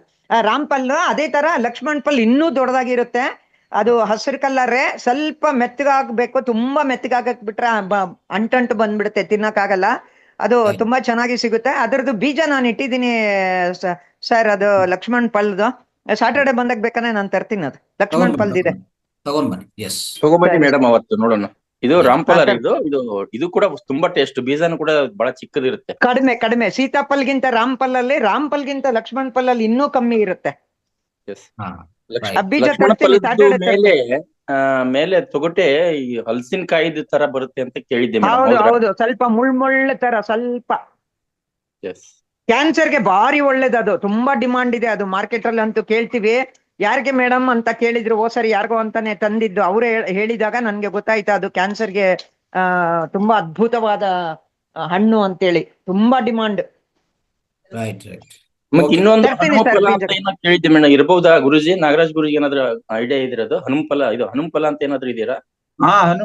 ಹನುಮಫಲನು ಇದೆ. ಅದು ಕೂಡ ಕ್ಯಾನ್ಸರ್ಗೆ ಒಳ್ಳೆ ಬೆಸ್ಟ್ ಫ್ರೂಟ್. ಅದು ಕಡೆ ಕೇಳಿದ್ದೆ ನಾನು. 4 ಫಲ ಅದಾವು: ಸೀತಾಫಲ, ರಾಮಫಲ, ಲಕ್ಷ್ಮಣ ಫಲ, ಹನುಮಫಲ ಅಂತ 4. ಹನುಮಫಲನು ಇದೆ. ಹೌದೌದು, ನಾನ್ ತಿಂದಿದ್ದೀನಿ. ಹನುಮಫಲನು ಕೂಡ ತಿಂದಿದ್ದೀನಿ ನಾನು. ದಯವಿಟ್ಟು ಯಾರಿಗಾದ್ರೂ ಇಲ್ಲಿ ಇರ್ತಕ್ಕಂಥವ್ರಿಗೆ ನಿಮಗೆ ಆ ಬೀಜಗಳು ಸಿಕ್ಕರೆ, ಹನುಮ ಫಲದ ಬೀಜ ಸಿಕ್ಕರೆ ನಮ್ಗೆ ಸಪ್ಲೈ ಮಾಡಿದ್ರೆ ನಾ ಗಿಡನ ಬೆಳೆಸ್ಲಿಕ್ಕೆ ಪ್ರಯತ್ನ ಪಡ್ತೀನಿ. ನೋಡ್ತೀನಿ ರೀ, ಈಗ ಮಾರ್ಕೆಟ್ಗೆ ಹೋಗ್ಬೇಕು ಅನ್ಕೊಂಡಿದ್ದೆ. ಹೋದಾಗ ಅಕಸ್ಮಾತ್ ಕೇಳಿ ನೋಡ್ತೀನಿ, ಸಿಕ್ಕಿದ್ರೆ ಅದು ತರ್ತೀನಿ. ಯಾರಾದ್ರೂ ತಗೊಳಂಗಿದ್ರೆ ಚಿಕ್ಕಪೇಟೆ ಮೆಟ್ರೋ ಸ್ಟೇಷನ್ ಹತ್ರ ತಗೊಳ್ಳಿ, ಕಮ್ಮಿ ಇರುತ್ತೆ. ಕೆಜಿ ಇದು ಆಕ್ಚುಲ್ ಆಗಿ ಬಂದು 200 ರೂಪಾಯಿ, ಮ್ಯಾಕ್ಸಿಮಮ್ 150 ಒಳ್ಳೇದು. ನೀವು ಮಾರ್ಕೆಟ್ಗಳಿಗೆ ಹೋದ್ರೆ 450 500 ಹೇಳ್ತಾರೆ. ರೈಟ್. ಸೊ ಇನ್ನೊಂದು ಏನಂದ್ರೆ ಪ್ರಧಾನವಾಗಿ ಈ ಮಹಾವತಾರ್ ಸ್ಪಿರಿಚುವಲ್ ಫಾರ್ಮ್ ಇಂದ ಬರುವಂತ ಉತ್ಪನ್ನಗಳು ಎಲ್ಲ ತರಕಾರಿಗಳು ಸೊಪ್ಪುಗಳು ರೆಡಿ ಇದೆ. ಬಟ್ ಯಾವ್ದು ಏನಾಗುತ್ತೆ, ನಮ್ಮ ವೇದಿಕೆದಿಂದನೂ ನಮ್ಮ ಗ್ರೂಪ್ ಅಲ್ಲಿನೂ ಎಲ್ಲರೂ ಮುಂದಕ್ಕೆ ಬರಬೇಕು. ಇಂಥ ಸ್ಪಿರಿಚುವಲ್ ಫಾರ್ಮ್ನ ನಾವು ಪ್ರೋತ್ಸಾಹ ಮಾಡ್ಬೇಕಂದ್ರೆ ಅದು ಬರುವಂತ ಉತ್ಪನ್ನಗಳು ನಾವು ಸೇಕರಣೆ ಅಂದ್ರೆ ನಾವು ಸೇವಿಸ್ಬೇಕಾಗತ್ತೆ. ಅವೆಲ್ಲ ನಾವು ಖರೀದಿ ಮಾಡಿಕೊಂಡು ಸೇವಿಸ್ತಾ ಹೋದ್ರೆ ಅಂಥದ್ದು ಇನ್ನೂ ಹಲವಾರು ರೈತರು ಮುಂದಕ್ಕೆ ಬರ್ತಾರೆ, ಬೆಲೆ ಮಾಡಕ್ಕೆ ಪ್ರಯತ್ನ ಮಾಡ್ತಾರೆ. ಇಲ್ಲೇನಾಗ್ತಾ ಇದೆ, ನಾವು ಅಬ್ಸರ್ವ್ ಮಾಡ್ತಾ ಇದ್ವಿ, ನಾವು ನೇರವಾಗಿ ನಾರ್ಮಲ್ ಮಾರ್ಕೆಟ್ ತಲುಪಿಸೋಂತ ಆ ರೀತಿಯಲ್ಲಿ ಹೋಗ್ತಾ ಇದ್ವಿ. ಈಗಾಗಲೇ ಎಷ್ಟೋ ಉತ್ಪನ್ನ ಅಂದ್ರೆ ಈ ಟೊಮೊಟೊ ಆಗ್ಬೋದು, ಹಲವಾರು ಈ ಸೋರೆಕಾಯಿ, ಬದನೆಕಾಯಿ, ಬೀರಕಾಯಿ ಮತ್ತೆ ಅಗಲಕಾಯಿ ಇವೆಲ್ಲ ಬರ್ತಾ ಇದೆ. ಆದ್ರೆ ನಾವು ನೋಡ್ತಾ ಇದ್ವಿ ಆನ್ಲೈನು ಆರ್ಡರ್ಸ್ ಬರಲ್ಲ. ಎಷ್ಟು ಸರಿ ನಾವು ಗ್ರೂಪಲ್ಲಿ ನಮ್ಮ ಕೇಂದ್ರದಿಂದ ಆಗ್ತಾನೆ ಇರ್ತಾರೆ, ಇವೆಲ್ಲ ಇದೆ ತರಕಾರಿಗಳು ತಗೊಳ್ಳಿ. ಅಟ್ಲೀಸ್ಟ್ ಬ್ಯಾಂಗ್ಳೂರ್ ಒಳಗಡೆ ಇದ್ರೆ ನಾವು ಪಾರ್ಸಲ್ ಮಾಡಿಕೊಡ್ತೀವಿ, ನಿಮ್ಮ ಡೋರ್ಗೆ ಡೆಲಿವರಿ ಮಾಡ್ತೀವಿ. ನಿಮ್ಮ ಡೋರ್ಗೆನೆ ಡೆಲಿವರಿ ಮಾಡ್ತೀವಿ. ಅವಾಗ ನೀವು ತಿನ್ನೋಂಥ ಆಹಾರ ಏನು ಆಹಾರ ತಿಂತೀರಿ? ಸಾತ್ವಿಕ ಆಹಾರ ತಿನ್ನಕ್ಕೆ ಅವಕಾಶ ಇದೆ. ಈಗಾಗಲೇ ಹೇಳ್ತಾ ಇದ್ದೆ ನಾನು, ಹೆಲ್ತಿ ಫುಡ್ ತಿನ್ನಿ ಮತ್ತೆ ಪ್ರಜ್ಞಾಪೂರ್ವಕವಾಗಿ ತಿನ್ನಿ ಅಂತ ಹೇಳ್ತಾ ಇದೆ. ಒಂದು ಅಭ್ಯಾಸ. ಆ ರೀತಿಯಲ್ಲಿ ಮಾಡ್ಕೋಬೇಕಂದ್ರೆ ದಯವಿಟ್ಟು ಎಲ್ಲರೂ ಈ ಫಾರ್ಮ್ ಇಂದ ಬರುವಂಥದ್ದು ಆರ್ಡರ್ ಮಾಡ್ಕೊಳ್ಳಿ. ಡೈರೆಕ್ಟ್ ನೇರವಾಗಿ ನಿಮಗೆ ಆನ್ಲೈನ್ ಪ್ಲಾಟ್ಫಾರ್ಮ್ ಇದೆ, ಅದನ್ನು ಕಲ್ಪಿಸ್ಕೊಟ್ಟಿದ್ವಿ. ಅಂದ್ರೆ ಒಂಥರ ಕ್ರಿಯೇಟ್ ಮಾಡಿದ್ವಿ. ಏನಂತದ್ದು, ಒಂದು ಆನ್ಲೈನ್ ಪ್ಲಾಟ್ಫಾರ್ಮ್ ಇದೆ, ಅದರಲ್ಲಿ ಹೋಗಿ ನಿಮ್ಗೆ ಏನೇನು ಬೇಕೋ ನೀವು ಆಯ್ಕೆ ಮಾಡ್ಕೊಳ್ಳಿ, ಸೆಲೆಕ್ಟ್ ಮಾಡ್ಕೊಳ್ಳಿ. ಒಂದು ಬಟನ್ ಪ್ರೆಸ್ ಮಾಡಿದ್ರೆ ಎಲ್ಲ ನಿಮ್ಮ ಮನೆಗೆ ಬರ್ತದೆ. ಆನ್ಲೈನ್ ಪೇಮೆಂಟ್ ಆಗುತ್ತೆ, ಆನ್ಲೈನ್ ನಿಮ್ಮ ಮನೆಗೆ ಡೆಲಿವರಿ ಆಗುತ್ತೆ. ಈ ಅವಕಾಶ ಇರುವಾಗಲೂ ಎಷ್ಟು ಜನ ಉಪಯೋಗಿಸ್ಕೊಂತ ಇದೆ ಅಂದ್ರೆ ತುಂಬಾ ಕಡಿಮೆ ಪ್ರಮಾಣ ಅಂತ ಹೇಳ್ಬೋದು. ನಮ್ಮಲ್ಲಿ ವಾಟ್ಸಾಪ್ ಅಲ್ಲಿ ಎಲ್ಲ ನೋಡ್ತಾ ಇದ್ರೆ ದೂರ ಇರೋರು ಸಾಧ್ಯವಿಲ್ಲ, ದೂರ ಇರುವಂತವ್ರು ಸಾಧ್ಯವಿಲ್ಲ. ಅಟ್ಲೀಸ್ಟ್ ಬ್ಯಾಂಗ್ಳೂರು ಸುತ್ತಮುತ್ತ ಹತ್ತಿರ ಇರುವಂತವ್ರು ದಯವಿಟ್ಟು ಅಲ್ಲಿ ಫಾರ್ಮ್ಗೆ ಬನ್ನಿ, ತಗೊಂಡೋಗಿ. ಇಲ್ಲ ಈ ಆನ್ಲೈನ್ ಆರ್ಡರ್ ಮಾಡಿ, ನಿಮ್ಮ ಡೋರ್ಗೆ ಡೈರೆಕ್ಟ್ ಡೋರ್ ಡೆಲಿವರಿ ಆಗತ್ತೆ. ದಯವಿಟ್ಟು ಇದು ಪ್ರತಿಯೊಬ್ಬರು ಅಟ್ಲೀಸ್ಟ್ ಈಗಿಂದ ಅಟ್ಲೀಸ್ಟ್ ನೀವು ಈ ಪ್ರಯತ್ನ ಮಾಡಕ್ಕೆ ಮುಂದಕ್ಕೆ ಹೋಗಿ. ಇಲ್ಲಾಂದ್ರೆ ಇಂಥ ರೈತರು ಈ ರೀತಿಯಲ್ಲಿ ಬೆಲೆ ಮಾಡುವಾಗ ನೇರ ಮಾರ್ಕೆಟ್ ಕಲಿಸಿದ್ರೆ ಏನು ಬೆಲೆ ಸಿಗಲ್ಲ, ಅಲ್ಲಿ ಅದು ವ್ಯಾಲ್ಯೂನೇ ಸಿಗಲ್ಲ. ಅದು ಆ ರೀತಿಯಲ್ಲಿ ಆಗ್ತಾ ಇರ್ತದೆ ಸ್ನೇಹಿತರೆ, ದಯವಿಟ್ಟು ಅರ್ಥ ಮಾಡ್ಕೊಳ್ಳಿ. ರೈಟ್. ಎಸ್ ಸರ್, ಈಗ ಮುಕ್ತಾಯ ಮಾಡೋಣ, ಕಾರ್ಯಕ್ರಮ ಸಂಪನ್ನಗೊಳಿಸೋಣ. Yes okay sir. ಎಸ್, ಶಾಂತಿ ಮಂತ್ರ ಮಾಡಿ. ಓಂ ಸರ್ವೇ ಭವಂತು ಸುಖಿನಃ, ಸರ್ವೇ ಸಂತು ನಿರಾಮಯಾಃ, ಸರ್ವೇ ಭದ್ರಾಣಿ ಪಶ್ಯಂತು, ಮಾ ಕಶ್ಚಿತ್ ದುಃಖಭಾಗ್ ಭವೇತ್. ಹರಿ ಓಂ ಶಾಂತಿ ಶಾಂತಿ ಶಾಂತಿ. ಧನ್ಯವಾದ. ಎಲ್ಲರಿಗೂ ಧನ್ಯವಾದಗಳು ಮಾಸ್ಟರ್ಸ್. ನಮಸ್ತೆ. Thank you.